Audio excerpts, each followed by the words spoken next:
inspección técnica del edificio y tienen que ser realizadas en la propia inspección. Las comprobaciones complementarias se pueden planificar para hacerlas posteriormente, ¿de acuerdo? Se pueden planificar. Es más, a veces voy con el convencimiento de que todo va a ir bien y al comprobar que algunas de las comprobaciones necesarias me da un resultado negativo, tengo que generar el proceso de comprobación de segundo orden o de tercer orden, ¿vale? Bien. Bueno, pues estas serían las fichas con las que nosotros visitaríamos el edificio. Esa es la primera herramienta con la que vamos a contar para la aplicación del protocolo. Todas las fichas abordan todos los sistemas constructivos. En la organización que hemos hecho de los edificios en este protocolo, distinguimos por un lado la envolvente exterior.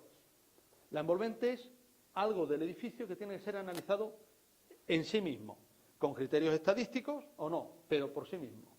Con la envolvente, por un lado la envolvente, por otro lado las cubiertas, por otro lado los sótanos, por otro lado los patios interiores y ya por último el resto del edificio, todo lo que es interior.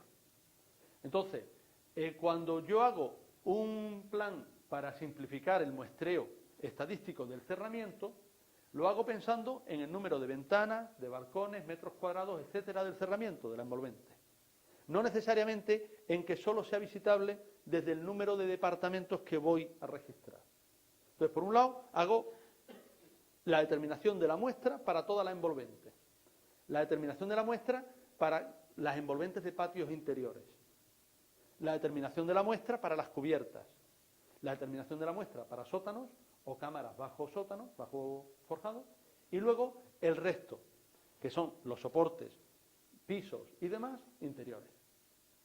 Y eso se va organizando de esa forma. Por eso, la propia ficha para la inspección, hay una para fachadas, que es como allí llamamos a la envolvente exterior, otra para patios, otra para zonas comunes, otra para garajes o sótanos, otra para cubiertas, etcétera. Bueno, cerramos este y vamos a ver el siguiente documento, que es la guía de la inspección técnica.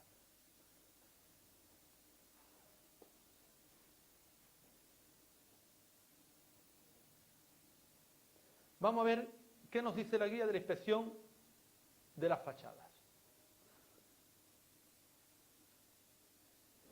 Pues la guía de la inspección de las fachadas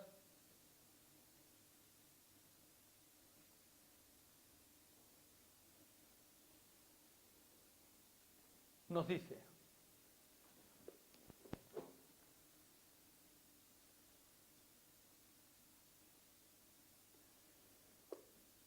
en la inspección de los revestimientos, por ejemplo, en los revestimientos discontinuos tenemos la posibilidad de roturas o de desprendimientos. En las fachadas revestidas es necesario analizar específicamente el revestimiento o acabado del soporte, tanto si es continuo como si es discontinuo. Es decir, si es discontinuo, parece que hemos visto claro que hay que comprobar que las piezas están. Pero a veces, no, a veces no, a veces los revestimientos continuos tienen también procesos de deterioro del puente de unión entre el revestimiento y el soporte, que no se manifiestan, curiosamente no se manifiestan en absoluto, y que un día de suspresión por viento son arrancados de la pared y cae un trozo de enfoscado que, hombre, puede no pasar nada o puede traer una desgracia, ¿vale? Entonces son revestimientos que pueden estar sueltos, sin fisuras, sin abombamientos, sin ningún signo evidente. Solo el golpeteo lo demuestra. Luego también hay un problema, porque en el tema del golpeteo resulta que a veces tenemos revestimientos que tienen discontinuidades de adherencia, pero que son lo suficientemente pequeñas como para no provocar un riesgo de desprendimiento. Entonces, hacer el seguimiento de todo eso es lo que simplemente la guía nos pone en la pista, nos advierte de lo que tenemos que hacer y de que no podemos pasar por esa pared, por ese paño ciego revestido sin comprobar el revestimiento. Como ya hemos visto, esta es una guía que es como un libro que no nos acompaña en la inspección. Es el libro que yo me leo antes de la inspección y el que me ayuda a entender bien las fichas con las que visito el edificio, ¿Vale? Bien. Esto, como les decía, pues tiene para una guía para la inspección de vestíbulos y escaleras, para la inspección de los sótanos, para la inspección de las cámaras bajo forjado, en fin, con la misma lógica que hemos dicho antes.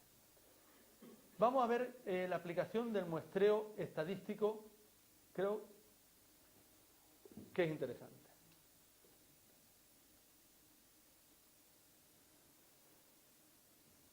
Bien. Ámbito de aplicación y etapas del muestreo en unidades. Vamos a intentar antes de eso ver, a ver.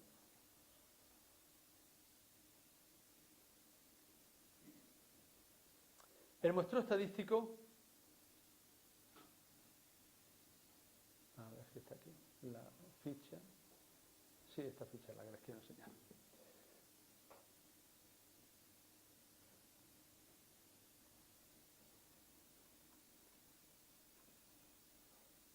Vamos a ver, aquí tenemos.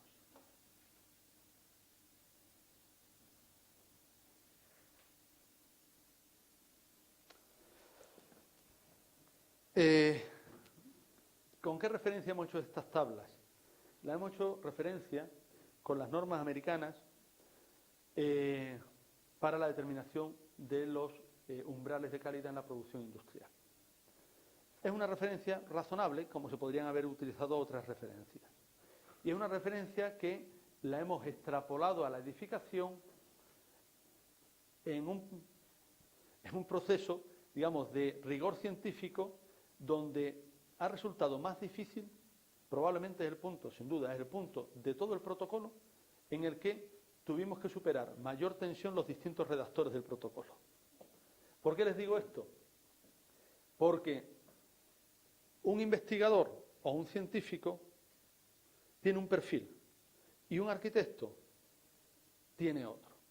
Cuando nosotros tenemos que dar el resultado a un ciudadano y decirle si este edificio vale o no vale y que se quede tranquilo él y la sociedad, tenemos que hacerlo con unos recursos que nosotros sabemos ponderar, porque vivimos el diario con ellos, pero que con frecuencia están por debajo de los umbrales con los que un científico se permite la afirmación de este edificio es fiable.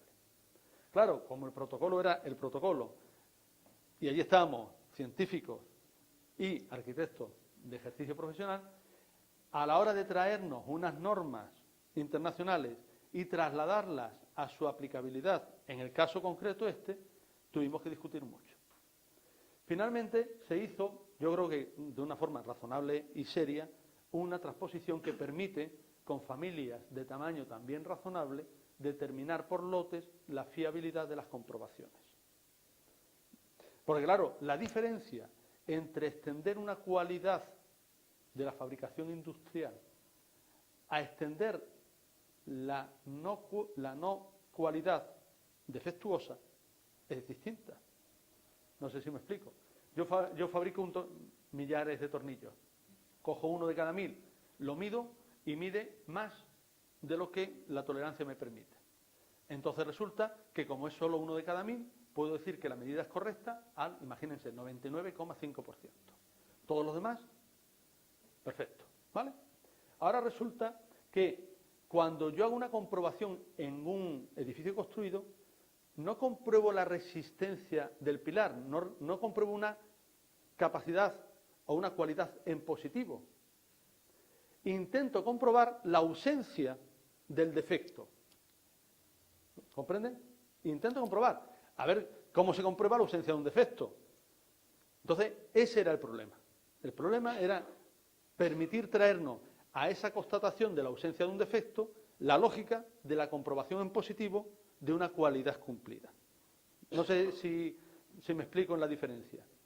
Bueno, superado eso, entonces la aplicación es muy sencilla. Hay unas tablas que te determinan el número de muestras que tienes que chequear para el tamaño del lote y en función de los resultados positivos se queda en ese tamaño inicial, o si no tienes que abrir una nueva familia de muestras a las que ensayar, y si los resultados ya son con mayor dispersión, pues tienes que aumentar el nivel de ensayo. Al final, ¿qué llegas? ¿A decir que todos los pilares están mal? No. Llegas a decir que tienes que comprobar todos los pilares. Ese es el resultado final. En un caso de un edificio que está mal, porque tiene, por ejemplo, mucha carbonatación en todos los pilares. Comprobé un pilar de cada 10 y ese pilar me dio un resultado positivo. Iba todo bien, no había carbonatación, se acabó, resuelto. Me dio carbonatación algunos de ellos, en un número mayor de, pues tengo que abrir otra familia y comprobar otros 10 pilares. Y en función de esos resultados, o comprobarlos todos, si el edificio está muy mal, o finalmente acotar el daño, ¿vale? Esta ficha es, aquí está descrito todo el procedimiento, ¿eh? Es decir, lo que pasa es que es una literatura que creo que el día no tiene sentido que entremos en ella, ¿no? Pero está descrito todo el procedimiento para que se pueda llevar a cada uno, tanto de los elementos constructivos, vigas, pilares, como de los espacios hábitat. Y una cosa muy importante, cuando hablamos de las comprobaciones, antes de esto, cuando hablamos de las comprobaciones necesarias, en un edificio de 40 viviendas, por muy bien que se encuentre, por muy bien definido que esté, por muy bien conservado, yo tengo que comprobar la flecha de una de las viguetas de las vigas que estén más cargadas. Y tengo que comprobar la resistencia, el estado, no la resistencia, el estado de uno de los pilares más cargados. O sea, esas comprobaciones son inevitables. Si de esa comprobación tengo un resultado magnífico, se acabó. Si de esas comprobaciones tengo resultados no buenos, amplío ya el sistema de comprobaciones. O sea, que no puedo pasar por un edificio por muy bien documentado que esté, por muy bien hecho que esté el proyecto, por muy garantizado que ha estado el mantenimiento. No puedo pasar por un edificio sin hacer esas comprobaciones, ¿vale? Porque podría estar en un edificio, como ocurre además, ustedes saben que las estructuras de hormigón y en las de acero, a veces los colapsos más importantes, según el tipo de lesión, se producen sin advertencia previa, sin deformaciones. Entonces, lo que yo no puedo es pasar por un edificio en el que haya un riesgo puntual de colapso por sobrecarga o por el tipo de transformación que sea, o por pérdida de resistencia, sin advertirlo. ¿Vale? Bien. Bueno, vamos a estar en unos 15 minutos o por ahí termino y les doy ya margen a que pregunten, ¿vale? Les quería enseñar también el catálogo de las lesiones habituales en las edificaciones.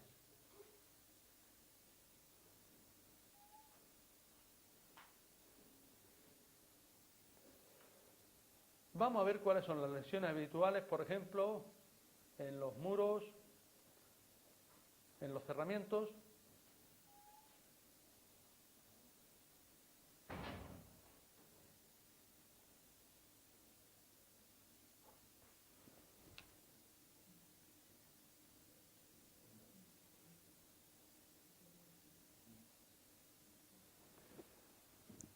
Tenemos todo un catálogo de lesiones frecuentes en la edificación. En este caso me he ido a uno de cerramientos para ver cómo es esta lesión. Este catálogo nos va a ayudar mucho a la hora de identificar las lesiones de los edificios que nosotros vemos. Por ejemplo, la descripción de la lesión es, en un paño ciego, una lesión de rotura y deformación dentro de esa familia de lesiones. Fisuras, grietas, desprendimientos marcando la estructura. La descripción de la lesión. Con frecuencia en los edificios nos encontramos que hay fisuras o grietas horizontales o verticales con desprendimientos o no, marcando la estructura en los cambios de sección y en las zonas de emparchados de las estructuras de hormigón. Esta lesión, que aquí es pues manifiesta, en otros casos es solo una fisura, en otros casos es un ligero desprendimiento. Pero sepamos que en los edificios de estructura de hormigón con plementería de fábricas, el contacto entre las fábricas y los frentes de estructura, sean forjados de piso, plantas de piso o pilares, es susceptible de rotura, desprendimiento o fisura. Ese punto hay que mirarlo. Si nos encontramos un edificio en el que observamos que no las hay, pues tenemos un edificio perfectamente construido y perfectamente mantenido. ¿vale? Pero no podemos pasar por el edificio y dejar sin mencionar esa fisura o esa grieta. Es un tipo de lesión cuyas causas posibles son variaciones hidrotérmicas del cerramiento, dilataciones. Tenemos un dibujo que nos ayuda a identificar cómo suelen aparecerse. Y tenemos el detalle de las pruebas básicas que deberíamos hacer. En esas pruebas básicas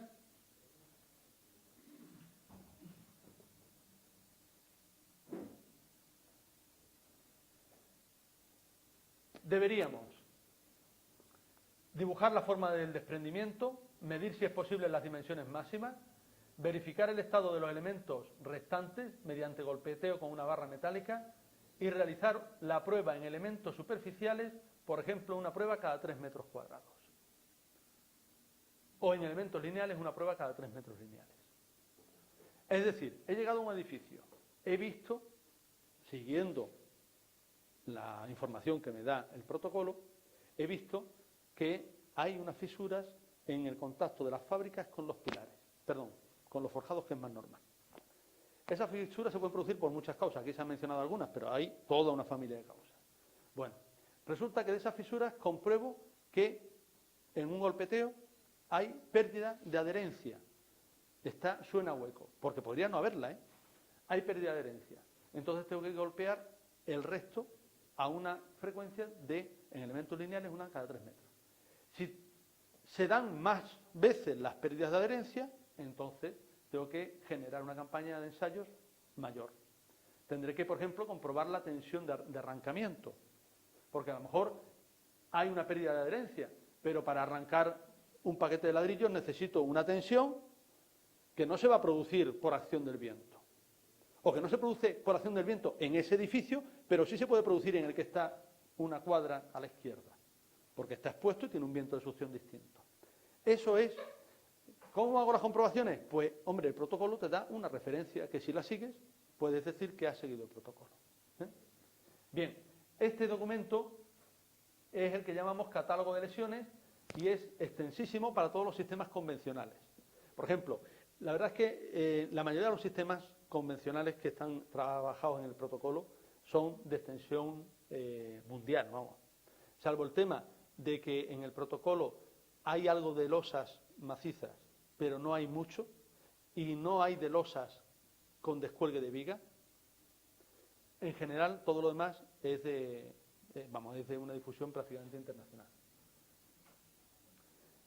Y ya, por último, hacer una referencia a unas pequeñas aplicaciones informáticas que son elementales verificaciones de cálculo. El protocolo nos da unas pequeñas aplicaciones informáticas que nos permiten hacer cálculos sencillos, sobre todo de estabilidad y de seguridad. Es decir, por ejemplo, ¿cómo se comprueba que la pérdida de sección del caso que les hice antes es suficiente o insuficiente para el estado de cargas en el que está el edificio? Pues tenemos una pequeña hojita de cálculo que entramos con unos datos determinados y que con esos datos me dicen, pues mira, insuficiente. Esas hojas de cálculo solo sirven para estas comprobaciones. Sirven para comprobar una luz de una viga, una flecha, unos soportes, en fin, unos elementos. Y que nos acompañan en el. Pues yo en principio no los castigo más. No los castigo más con esta parte del. Hay luego un anejo que está bien, sobre todo para los que empecemos en esto, que nos hace referencia a los aparatos que con más frecuencia nos asisten en la inspección técnica de edificios.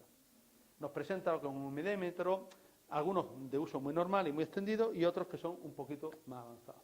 Que eso es una buena referencia para luego poder ampliar una investigación si estuviésemos interesados en el mercado, ¿no? Que es donde hay que mirar, ¿no? Qué te ofrecen, cuánto te cuesta y cuáles son sus prestaciones. Pero por lo menos aquí hay un índice y están descritos la función y la utilidad que tiene cada uno. Y a disposición de ustedes para cualquier pregunta.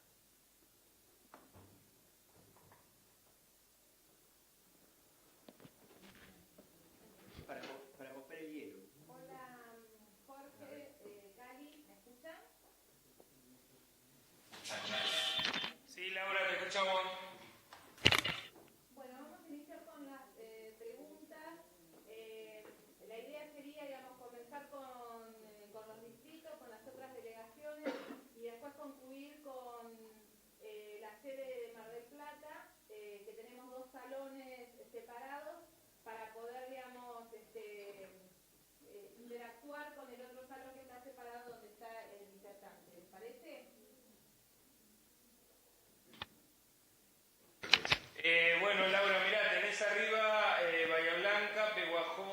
azul, no sé si tienen algunas preguntas, se pueden administrar el voceo cada uno como quieran, si tienen preguntas la pueden hacer directamente. Dice Peguajó.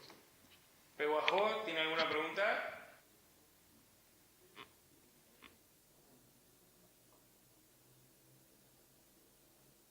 Fue agotadora la charla, demoledora. Hola, ¿me escuchan? Sí, perfectamente. La duda sale de cómo podemos hacernos de la información que nos mostró.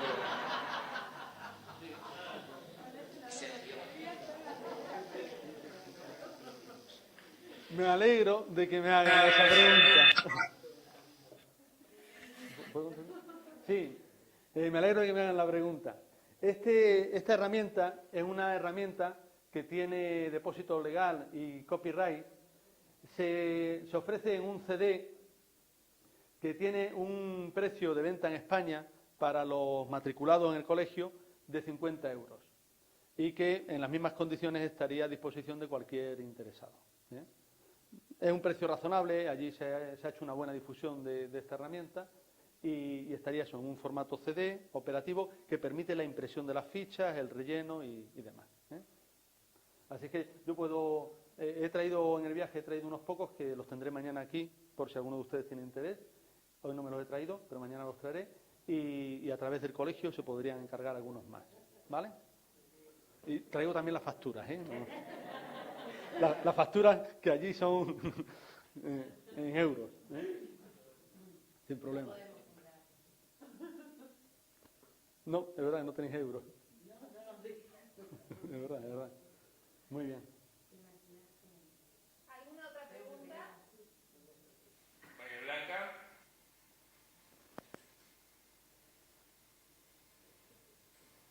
¿Peguajó tiene alguna otra pregunta? No, ninguna más. Ok, María Blanca.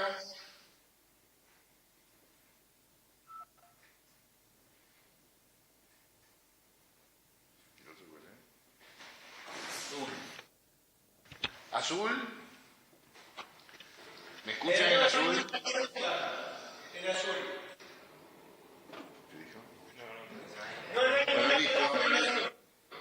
Ok, gracias. Listo, Laura, entonces siguen ustedes ahí en Mar del Plata. Bueno, gracias. Bueno, le vamos a preguntar al Salón Blanco si tienen alguna consulta para hacerle a Enrique. A ver, un segundito. Acá paso el micrófono a un colega.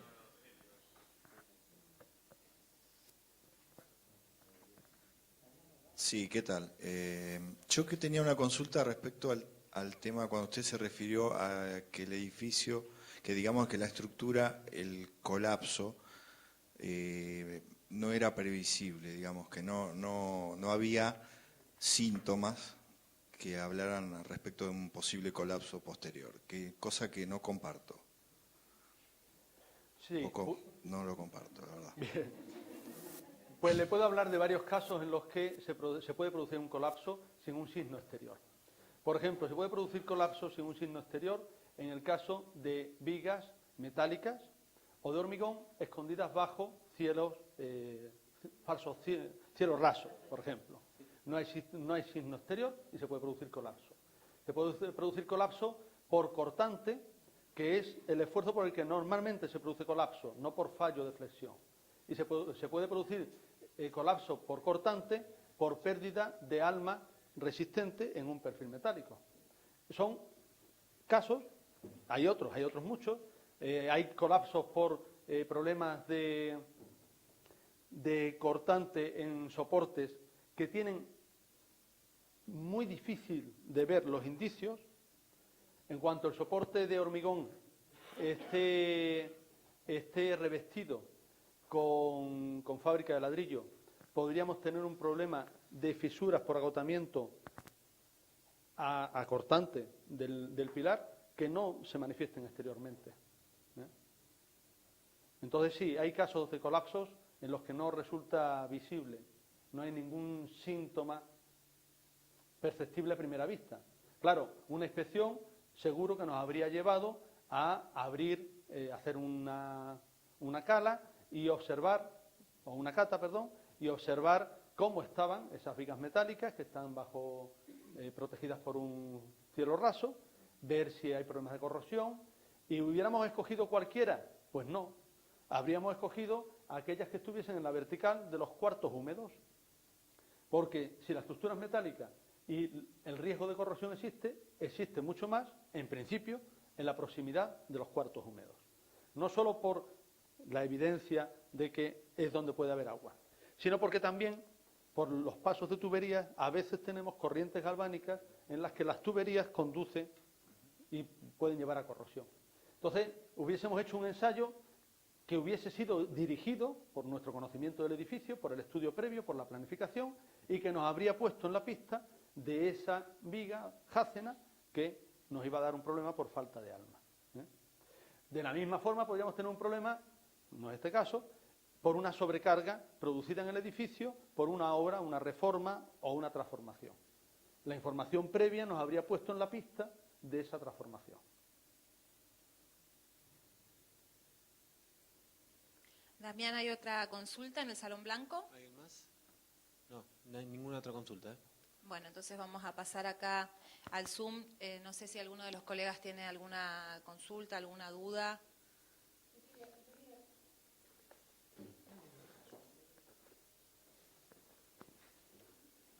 Hola, Enrique, yo quería saber si este protocolo tiene una cierta normalización.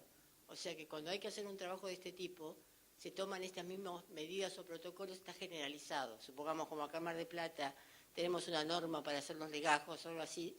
Me interesaría saber si esto se puede... Sí, es decir, si la pregunta es si hay alguna administración pública que haya tomado el protocolo como norma obligada, no. No hay ninguna administración que la haya tomado. Ahora, que el protocolo ha sido consultado por la mayoría de las administraciones que están generando ordenanzas de inspección técnica de edificios, sí, eso sí. ¿Por qué no lo toma ninguna administración pública? Pues creo que la razón es evidente. Porque, como decía antes Emilio, esto exige un rigor en el trabajo profesional que en principio obliga a todos los que vayan a participar en esas inspecciones a un esfuerzo, que en principio los arquitectos tenemos más disposición para hacerlo por nuestra cultura y nuestra formación que otros profesionales, y que además tiene un coste. Una inspección técnica en la que yo entro, doy una vueltecita, veo las cosas, firmo y digo que aquello está bien, o que lo que falla es tal cosita y que se arregle, no tiene el mismo coste que una inspección como esta. Ahora, hay que decir, el coste en tiempo no es tan desproporcionado, ni mucho menos, como la impresión que les puede haber dado la exposición que yo he hecho. Es decir, aquí hay muchos documentos que son a nivel de información general. El catálogo de lesiones me lo aprendo si creo que me lo tengo que aprender. Y una vez que me lo he aprendido no me lo estudio más, ¿no? Y ya lo llevo cada vez que voy a ver un edificio. Entonces, ¿qué es lo que pasa? Que en vez de ir con una hoja en blanco, voy con una ficha para el registro de las lesiones. Y que esa ficha me ayuda a no dejarme cosas pendientes. Una inspección hecha con el protocolo puede estar en torno a una dedicación, yo diría de 2,5 veces como mucho, a una inspección normal. ¿Qué otro problema hay en esta inspección? Y es por lo que no lo han puesto los ayuntamientos en vigor. Porque yo estoy hablando del esfuerzo para el arquitecto. Pero en esta inspección hay un esfuerzo para la comunidad de propietarios. Y es que si yo no quiero que se produzca el colapso que les comentaba antes a su compañero, y soy la comunidad de propietarios, yo tengo que autorizar que se abran unas catas. Y a ver quién convence al propietario que ve esto tan bonito y que no ve ningún problema, que hay que hacer una cata para prever si existe el riesgo del colapso por cortante. Entonces, esa es otra dificultad. Claro, los ayuntamientos, a la hora de poner una norma como de obligado cumplimiento, que por otra parte es una referencia, pues no, ninguno lo ha puesto. Y además no creo ni que sea bueno que la pongan. Creo que allí en España el uso que se está haciendo del protocolo es como como un aval de calidad en el trabajo, ¿no? Es como el que tiene un despacho acreditado con una norma ISO 9000 o algo así, ¿no? O el que tiene una empresa de transportes y lo acredita con una norma, ¿no? Entonces, yo creo que hay que entenderlo desde esa lógica, del aval que significa, como profesional, actuar con el protocolo. Aparte de la seguridad, por supuesto, jurídica, que nos da a cualquiera de nosotros, decirme usted, señor juez, esto.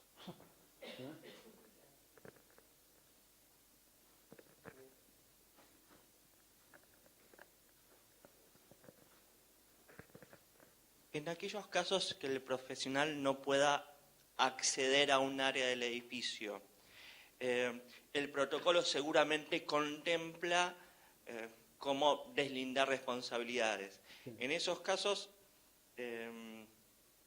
uno puede usarlo, digamos, en protección de uno, decir, bueno, como el dueño no me quiso habilitar acceder a tal área, yo no puedo hacerme responsable.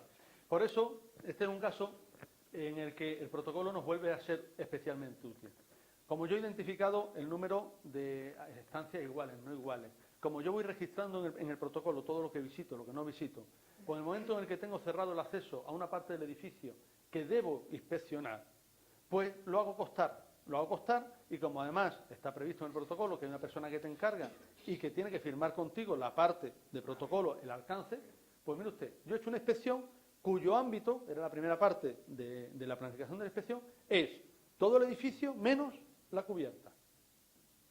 Porque no hay forma de acceder a la cubierta, y si no puedo acceder a la cubierta, ya está. O todo el edificio menos el sótano, o todo el edificio menos el ala sur del sótano. ¿Vale? ¿Alguna otra pregunta?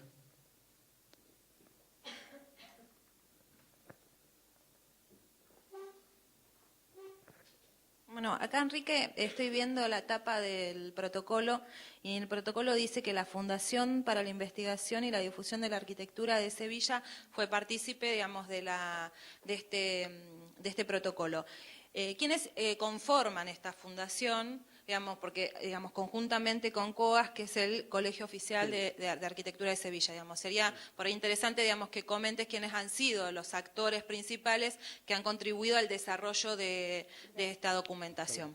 Sí, la iniciativa era del Colegio de Arquitectos, por la situación que les comenté antes de responsabilidad, y lo que pasa es que en Sevilla el Colegio de Arquitectos tiene una fundación desde el año 94 que lleva adelante todo el soporte de asesoramiento tecnológico, de apoyo cultural y de investigación y de formación continua a los arquitectos.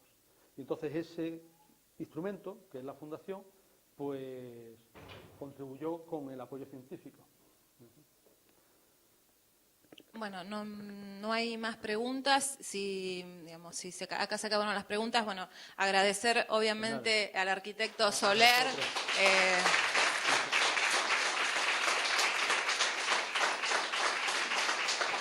Digamos, primero por la amabilidad de haber, digamos, accedido a venir al Colegio de Arquitectos conjuntamente con la facultad y bueno y el colegio en organizar esta actividad que para nosotros, digamos, es muy importante desde la capacitación que pensamos para nuestros matriculados, además en un área sensible que tenemos en nuestra ciudad, digamos, a partir de que nosotros operamos sobre los edificios a partir de una normativa, con lo cual de alguna manera lo que hace es ampliar el universo de las, yo diría, de las falencias o de las cosas que dejamos de lado cuando hacemos una inspección o cuando hacemos un informe técnico. Creo que acá pone un poco el foco en la evidencia de lo que nosotros firmamos y nos hacemos cargos muchas veces con poco conocimiento, con poco rigor científico. Con lo cual, bueno, nuevamente agradecerte, Enrique, y agradecer a los distintos distritos que han participado, bueno, y agradecer al Consejo Superior